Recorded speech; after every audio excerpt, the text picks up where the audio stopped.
Hi everybody, I'm Sasha, an English teacher and methodologist.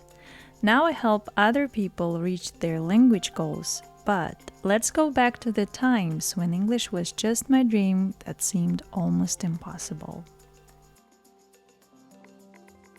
In the previous episode, I told you how this story started, so let me just remind you what my first hours in New York were like.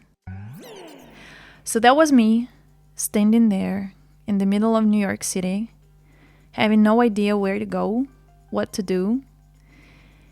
And then I heard a voice. Do you need some help? The first thing I saw was his shoes. Absolutely white sneakers.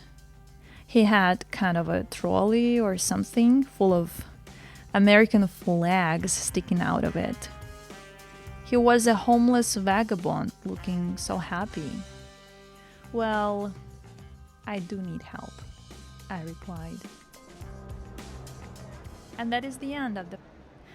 So this guy asked me where I'd stayed and offered to see me off there, just in case I was lost.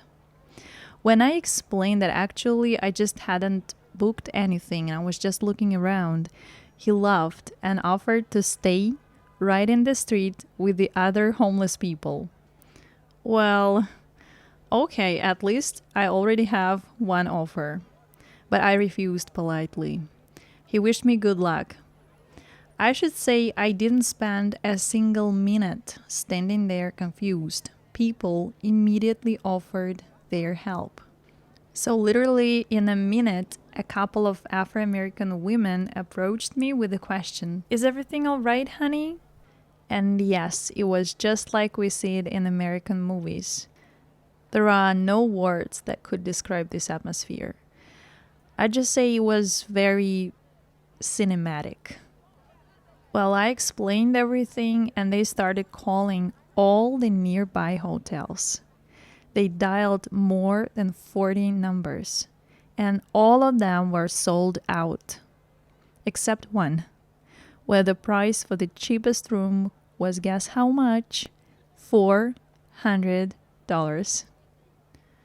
Well, it's all the money I have, I explained. Oh dear. And you know, it sounded so involved. I thanked them and I was about to go, but they stopped me. No. Do you know how dangerous it is for a young girl to stay alone in New York City at night? You're gonna go with us to our place where you're gonna have a room, a nice dinner, and call your mom. So we went together with these nice ladies to an Afro-American district of Brooklyn. We arrived at their house and were met by many kids with cool hairdos. I tried to express my gratitude and joy, but my English was so limited and I was mostly just smiling and repeating, thank you very much. After the dinner, the woman said, so I'm gonna prepare a room for you and you call your mom. And she gave me the phone, the home phone receiver. I said, but my mom is in Russia and it might be rather expensive to make a call from here. But she said, one call and your mom is not worried and it's worth the money. I took the receiver and prepared the shortest possible phrase to let my mom know that everything was fine, just, not to spend too much of the lady's money. Funny thing, in Russia, it was around 5 a.m. My mom later told me that she woke up with the thought, oh my God, where is my child? God, please send her good people. Believe me or not, but at that very moment, I called and said, Mom, no time to talk. I've met good people. Everything's fine. Bye.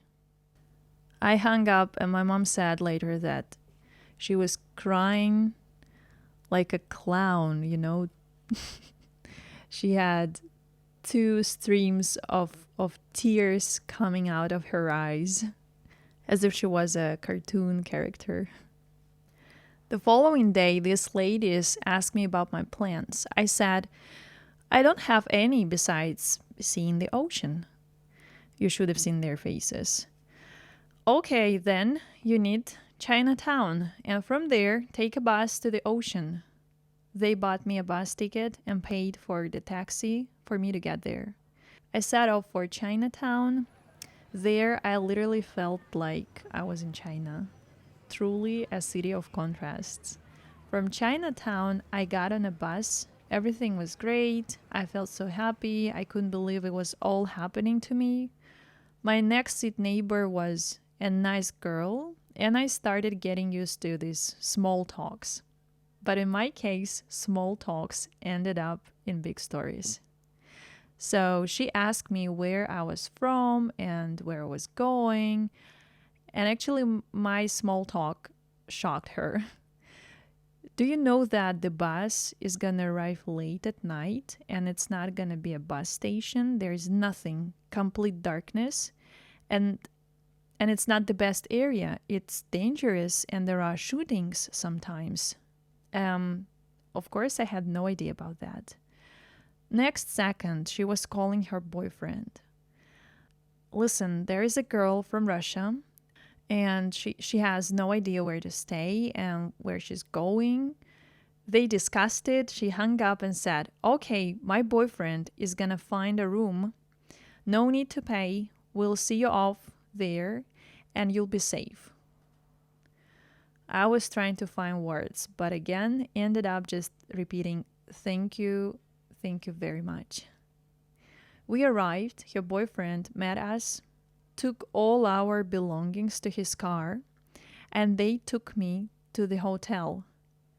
I was shocked. I was about to say goodbye, but they said, we'll say goodbye to each other only after we see that you've entered your room and everything's fine. So they waited until I was checked in and opened the door of my room. We hugged and said goodbye to each other. I went to bed exhausted and happy. Where am I? I should be somewhere by the ocean. I couldn't see anything from the window. It was too dark. I was looking forward to the next morning. And that is the end of the first episode. I will tell you next time what city I arrived in and how far I was from the ocean. To make this listening more practical, go to check the script. I've added Russian translation there, as well as the vocabulary list and some exercises. So learn the vocabulary, do the exercises, and be ready for the next episode.